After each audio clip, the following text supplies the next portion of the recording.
Hello guys, tuturuan ko kayo kung paano mag-register ng inyong SIM card na Smart at saka Talk and Text. Sundan nyo lang yung ginagawa ko. Ayan, nandito na tayo. Ilalagay mo lang yung iyong number, kung ano yung number na i-register mo. Tapos send OTP. Papasok yun dun sa number na nilagay mo. Tapos i-copy link mo lang siya. Ilagay mo dito sa baba. Yan, success na. Antayin mo lang. Ayan. Tapos, mamimili ka lang kung yung number mo ay bago or luma. Yun lang yung piliin mo. Tapos, dito naman sa ID, mamimili ka kung anong ID meron ka. Sa akin, yung aking updated na national ID, yung aking nilagay.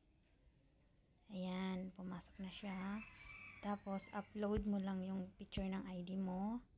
Ayun, naka-blurred lang kasi confidential yung ating details dyan. Baka makakuha ng mga scammer.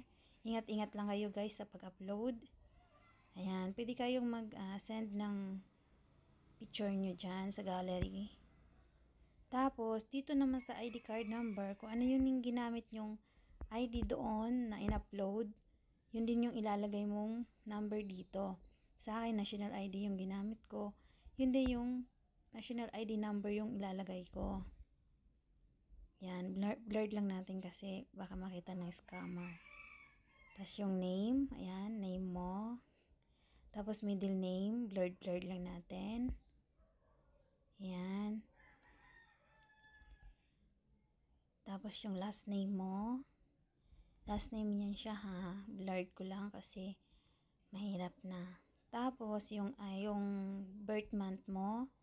Tapos birth date, tapos year. Ayun, birth year. Kailan ka pinanganak. Yun. Tapos pipiliin mo lang yung gender mo kung female or male. Ayan, review lang. And may review ako dyan. Tapos ini-next mo lang. Ayan. Yan, dito na tayo sa address information. Lalagay mo lang yung house and lot number mo. Tapos straight. Yan, blurred lang natin. Tapos yung iyong subdivision, ilagay mo din kung ano mayroong doon sa address mo para mabilis mahanap. Ayan. Tapos sa province naman, ilalagay mo yung kung taga saan ka. Ayan. Sa akin kasi ang province ko ay Rizal. Tapos hanapin ko yung Teresa kasi taga Teresa ako. Tapos yung aking barangay, Dalig. Tapos automatic yung zip code. Next natin yung alternate contact. Ilalagay mo yung isa mo pang number kung meron kang isa o kaya sa kapatid, sa nanay, sa tatay, basta alternate number. Hindi yan pwedeng parehas doon sa na-register mo.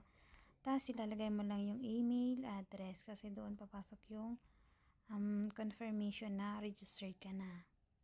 Tapos ito, isasamarin mo lang kung tama yung mga nilagay mo. Check mo lang siya na maigit. Pag okay naman, check mo lang yung box. Tapos, next mo na. Yan, screenshot ko lang para sure. Tapos, wala naman dyan sa baba. Ayaw ko makareceive ng mga kung ano-ano. Kaya, nag-next na ako. Charan! Registered ka na. Screenshot mo na. Dali!